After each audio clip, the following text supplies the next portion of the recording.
Sebenarnya nomor satu yang paling gampang bagi kita untuk mendefinisikan apakah kita terjebak hubungan toksik atau tidak, ketika kita bersama dengan orang tersebut, kita merasa nyaman atau enggak sih?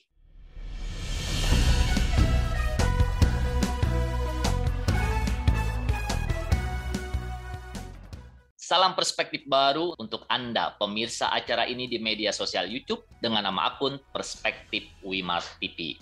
Ingat, kalau Anda ingin mengikuti acara ini di media sosial, silakan buka akun Perspektif Wimar TV. Kita berjumpa kembali, tentu saja di acara favorit kita semua, Wawancara Khusus Perspektif Baru, bersama saya, host kesayangan Anda, Hayat Mansur. Sahabat perspektif baru, di media sosial dan juga di kehidupan masyarakat sehari-hari, kita sering mendengar orang menyebut istilah bucin atau kepanjangan dari budak cinta. Publik menyebut bucin untuk merujuk pada individu yang memiliki hubungan cinta yang berlebihan, sehingga akhirnya menimbulkan hal negatif, bahkan bisa terjerumus kepada hubungan tidak sehat, atau ada juga menyebutnya hubungan beracun, atau istilah yang lebih populer adalah toxic relationship. Apa itu toxic relationship? Bagaimana dampaknya? Serta bagaimana cara mengatasinya? Topik tersebut kita bahas pada wawancara hari ini dengan seorang psikolog, yaitu Ibu Retno Ayu Astrini, Magister Psikologi, yang sehari-harinya juga bekerja di Psikolog Associate di Lembaga Psikologi Universitas Airlangga. Halo, salam sehat Bu Retno Ayu. Iya, halo Pak Hayat, salam sehat. Iya, terima kasih ya sudah hadir di Wawancara Perspektif Baru, Bu Retno. Iya, baik Pak Hayat.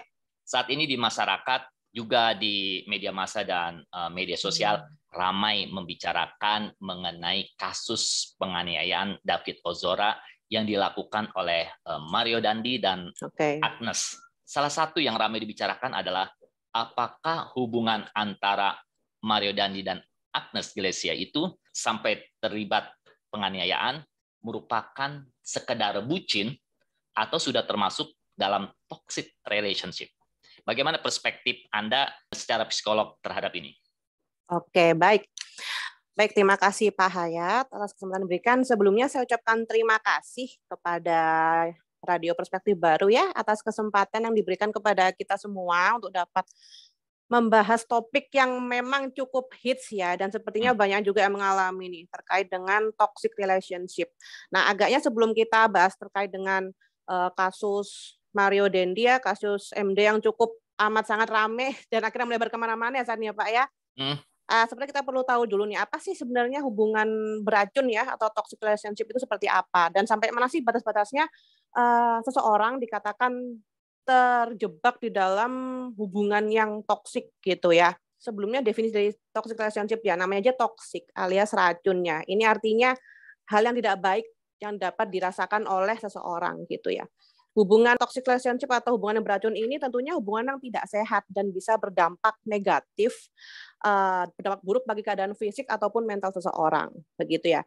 Pada dasarnya sebuah hubungan seenggaknya dapat memberikan rasa nyaman atau rasa aman, rasa safe dan comfort gitu ya, antar individu di dalamnya gitu. Namun beda dengan toxic relationship atau hubungan yang beracun ini, biasanya ada salah satu pihak yang dirugikan gitu.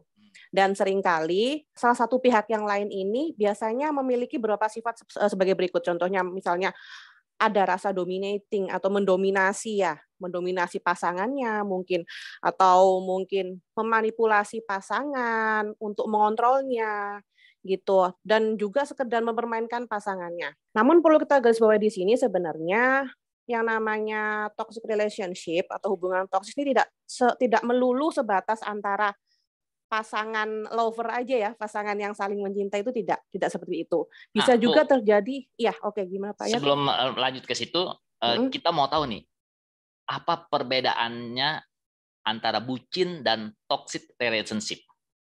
Oke, bucin dan toxic. Ini kan kata-kata yang cukup ini ya, hype yang diperdengarkan saat ini ya. Sebenarnya betul. Kalau bucin alias budak cinta nih ya, secara harfiah sebenarnya kalau di KBBI belum ada definisi secara realnya ya. Cuman ini definisi yang kita gambarkan secara normatif aja. Kalau bucin ini lebih ke seperti apa ya Pak ya? I can live without you. Saya nggak bisa hidup tanpamu, seperti itu ya. Hmm. Jadi aku benar-benar depend sekali denganmu, even itu secara negatif atau positif gitu. Hmm. Nah, beda sekali dengan toxic relationship. Kalau toxic ini namanya juga racun, sudah pasti mengandung hal buruk di dalam hubungan tersebut. Dan seperti yang saya katakan tadi, salah satu pihak biasanya akan dirugikan. Begitu. Hubungannya tidak Oke. sehat. Jadi Begitu. Kalau intinya bucin kalau belum tentu seperti itu ya, gitu. jadi kalau artinya kalau bucin Iya, itu menimbulkan hal-hal positif, itu bukan toxic relationship. Tapi kalau bucin iya, yang menimbulkan hal-hal negatif, berarti itu termasuk dalam kategori toxic relationship. betul. Oke, tadi sudah dijelaskan mengenai apa itu toxic relationship. Nah, yang jadi pertanyaan juga, orang sering mengkaitkan toxic relationship ini dalam hubungan percintaan ya, antara dua pasangan, antara satu pasangan dengan pasangan yang lainnya. Nah, apakah toxic relationship itu juga bisa terjadi di lingkungan lain seperti lingkungan kerja atau lingkungan sosial? Ya, betul sekali Pak Hayat. Itu tadi yang saya maksud ya. Jadi seringkali kita mendefinisikan bahwa toxic relationship atau hubungan toxic ini hanya terjadi antara sebuah pasangan aja ya, seorang pasangan atau sebuah lover ya yang saling mencintai satu sama lain. Tapi pada kenyataannya sebenarnya hubungan yang toksik dapat terjadi di seluruh lini masyarakat. Contohnya mungkin antar sama rekan kerja gitu ya, dengan teman, dengan sahabat, even bahkan dengan keluarga, dengan orang tua Keluarga juga mungkin bisa ya? bisa hubungan yang toksik dengan keluarga, dengan orang tua, dengan adik, kakak, saudara dan lain sebagai keluarga besar, mertua, ipar dan sebagainya itu bisa juga disebut dikategorikan sebagai toxic relationship. Namun perlu kita batasi di sini definisi terkait dengan toxic relationship adalah karena ini adalah relationship ya, hubungan dekat, kita batasi lebih kepada hubungan yang intimate, hubungan dengan orang-orang yang terdekat saja, begitu. Nah, orang terdekat kan tidak hanya pasangan tuh ya Pak ya, gitu Ya, ya. Bisa jadi mungkin rekan kerja, mungkin TTM, jadi teman tapi TTM, mesra. iya itu juga bisa kalau misalnya udah terlalu hubungan itu termasuk intimate ya, hubungan dekat, lalu merugikan bisa nih jadikan toxic relationship atau enggak mungkin di hubungan kerja, mungkin atasan dan bawahan kali ya. Atasan bawahan kan tidak bisa lepas juga sebenarnya ya, hubungan intimate juga sebenarnya ya, selalu berkaitan gitu ya. Mungkin ada salah satu pihak yang merasa dirugikan atau merasakan dampak negatif, bisa juga loh itu jadikan sebagai Bu kategori toxic Retno, relationship gitu.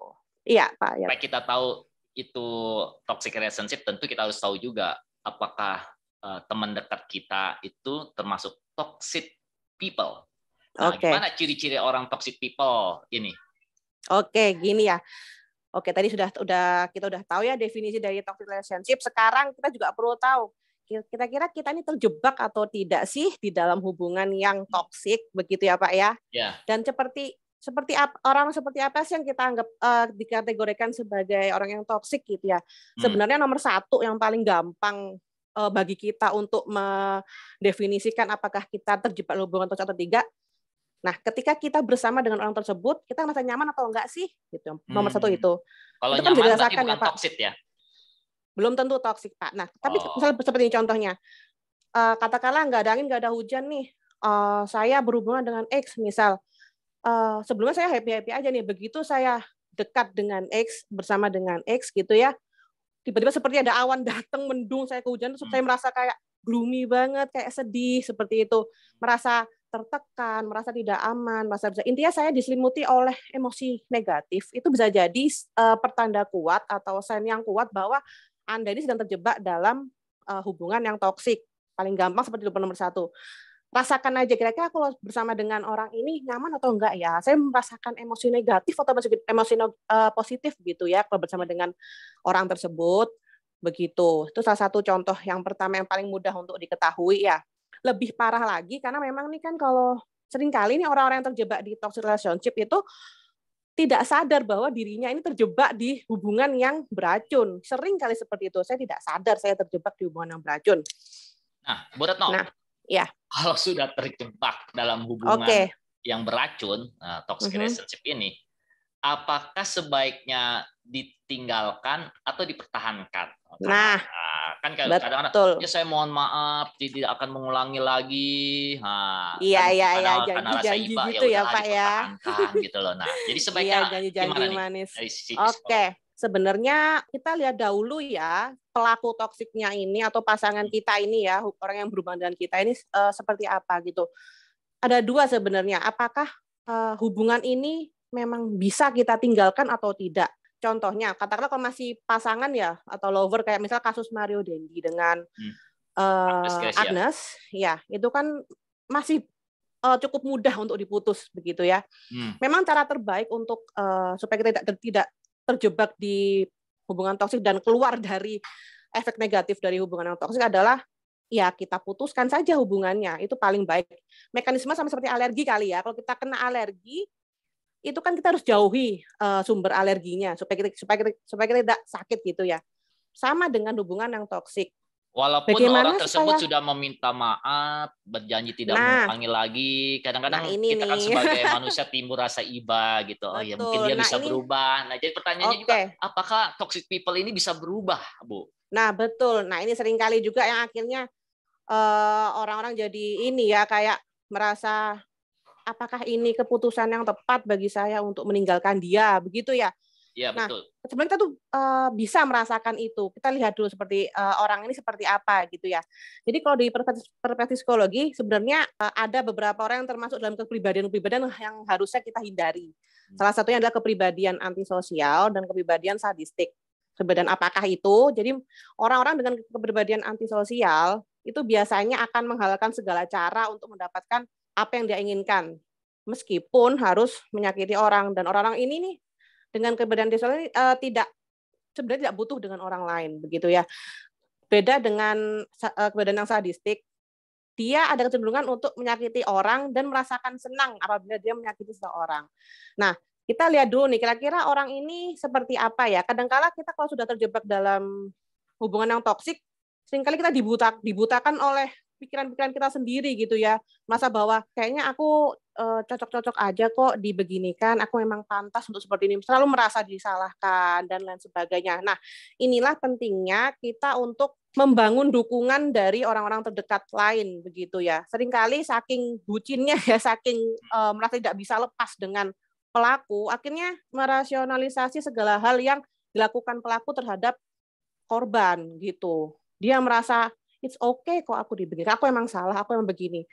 Even dia udah dikasih tahu oleh mungkin teman terdekat atau keluarga, kadang nggak didengerin gitu. Nah ini perlunya orang-orang keluarga terdekat terutama ya atau teman-teman dekat mungkin bisa aware dengan kondisi si korban. Bu, tadi kan dampaknya besar sekali ya kalau kita terjebak dalam toxic relationship. Nah, bagaimana upaya supaya kita mencegah atau terhindar dari toxic relationship ini?